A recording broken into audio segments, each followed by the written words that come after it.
Good morning and welcome to Great Day Houston. It's the love story that's straight out of a fairy tale. Prince Harry and Meghan Markle will make history with their royal wedding this Saturday. And here to share all that we need to know about their upcoming nuptials is Her Majesty's Consul-General, Karen Bell. Good morning, Karen. Good morning, Deborah. All right, I had a little slightly fake British accent off the top there, but I went back to Texas. All right, tell us about your position and how does one get that position? Well, I've been in Houston for 3 years now. The job is really to represent the UK in Texas and a bunch of other states. Yeah. There's 4 others. We don't need to talk about them right now. We have a big focus on trade and investment. There are around 40,000 Brits living in Houston, so we look after them. And it's about building relationships with the kind of people we need to know. Yeah. Now, you grew up in England. I did, yes. For us, it's still mesmerizing that there is a royal family there. The closest thing we have to the royal family and weddings that we watch here are the Kardashians, but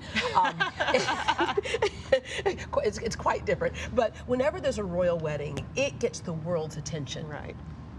No, it's super exciting, and as you say, my title is Her Majesty's Consul-General. I mean, how can I not be excited by the opportunity to come and talk about what is obviously going to be the wedding of the year? Yeah. It's wonderful to see how enthusiastic people are about it and how they're getting behind it. And how things are a little bit different than we would have expected them to be several years ago. Prince Harry and Meghan. Meghan, they met on a blind date, but Meghan is not the person that people would have thought he would have picked. First of all, she's biracial, black-white. She's been married before. That's right, yeah. And I think we like to feel that really this is a symbol of the way in which you know, British society more widely is changing. We feel as if we are a very inclusive and diverse place to be now, and very welcoming to everyone. It's like a Shakespeare play. It's like it's true love no matter what, right? Right. All right. So we know that she was an actress here. It kind of reminds us of the kind of Grace Kelly story when she was in Monaco and she got married. And of course, we know Charles and Diana, that was the wedding of the century. Absolutely. And then Will and Kate became the other wedding of the century. It's a grand affair, isn't it? It really is. We know that they're going to be getting married on Saturday. The wedding's taking place at St George's Chapel in Windsor, which is just outside London. It's going to be, there will be 2,500 people from around the UK invited to take part in the wider festivities around the chapel, and that will involve members of the community, students from the local schools, and from a lot of the charities that Prince Harry and Miss Markle now represent. Certainly the tabloids and all the magazines followed his dating and the whole bit. Did you think this was going to be the one? Well, I mean, it seemed very special from the get-go, didn't it? And there was lots of speculation about whether or not she was going to be the one. Clearly, I mean, they seem very happy, and this is a great opportunity to celebrate obviously their love for one another, but also for me as Consul-General, it's a great way to it symbolises the relationship between the US and the UK, which is so special to us all. So, yeah we're very excited about it. Once we're enemies, and now we're friends. Right? All right, I'd like to say we've been friends for a long time. Yeah, we've been friends for a very long time. All right, the ring, of course, that was the thing that everybody wanted to see after we were like, wait, who did he propose to? And then we wanted to see the ring. Oftentimes the rings kind of come out of the family jewels, if you will. And was this one of those cases? So isn't that ring stunning? I absolutely love it. So the ring it's yellow gold because we understand that is Meghan Markle's favourite. The main stone has come from Botswana. Obviously Africa very important to the couple as well, including through their charitable activities. Right. And the stones either side, I understand, are from Princess Diana's private collection. So she's really going to be with them on their journey together, which is interesting. Which is I actually lovely. wore Princess Diana's necklace and earrings Did in you my really? wedding. Someone had bought them at an auction, and yeah, I actually wore that at my wedding. The guest list, and so that must be a monumental task in itself, going through the guest list and sending out those invitations, which I'm still waiting to see mine. But there it is right there. And so nothing's by chance, nothing's by accident. Everything is really to detail, isn't it? Well, absolutely, and that invitation is really symbolic of the US-UK partnership because it's English cardstock but printed with American ink, so nothing's been left to chance. Nice, yeah, okay. And what guest will wear to the wedding? Like, what's the dress code? Well, I mean, possibly something like what we're wearing, really. I mean, okay. I understand that on the invitations it says dresses and hats for the ladies, it's morning suits and or a regular business suit for the gentlemen. And I guess that Prince Harry will be in his military uniform, and that tends to be traditional for a royal wedding. And of course, he served for 10 years in the British Army, including alongside a lot of our American allies. So I'm sure they'll be watching. Yeah, too. you said dresses and hats, or as we say, fascinators. What's the story behind the fascinator?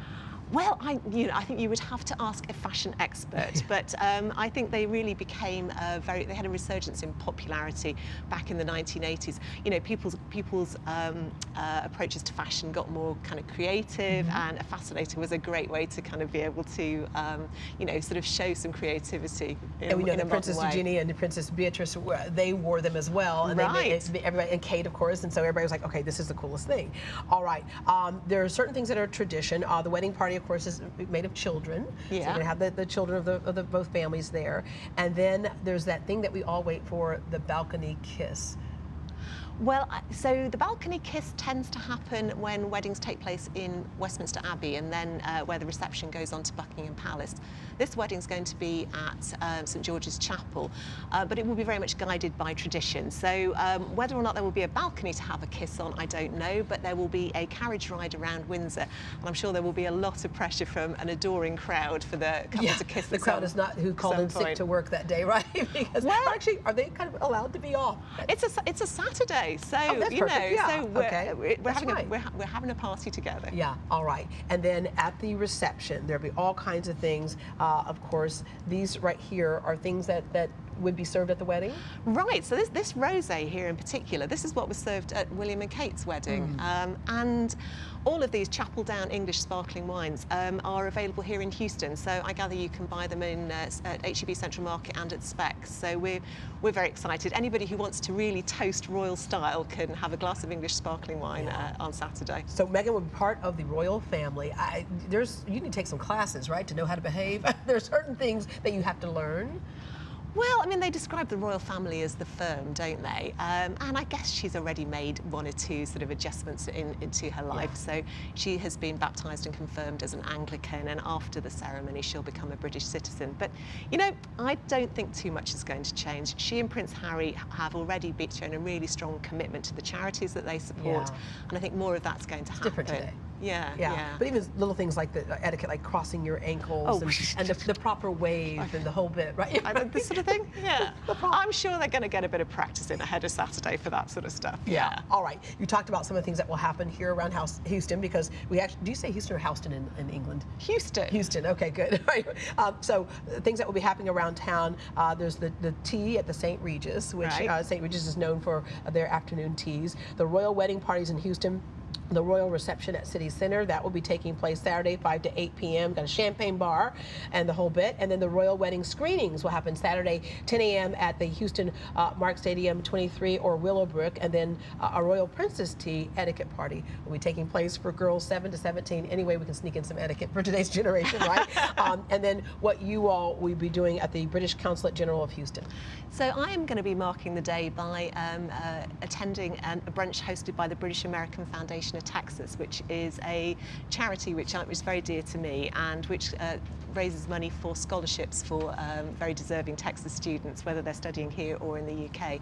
So that's a sellout brunch. It's taking place at the Royal Oaks Country Club on Saturday, and I'm sure we will be toasting with some of this, and also probably enjoying a cup of tea along the lines that you've sort of set out in front of us. Well, it's going to be a great affair, and if anything, it kind of makes us rediscover our roots of England and America, and where we've been, for over a few hundred years now, right? Right. And so it's going to be really fun to watch. Thank you so much for sharing with us. Thank you so much for having me on. All right, to keep up with all the details of the royal wedding and to learn more about the British Consul Houston, we have a link on greatdayhouston.com.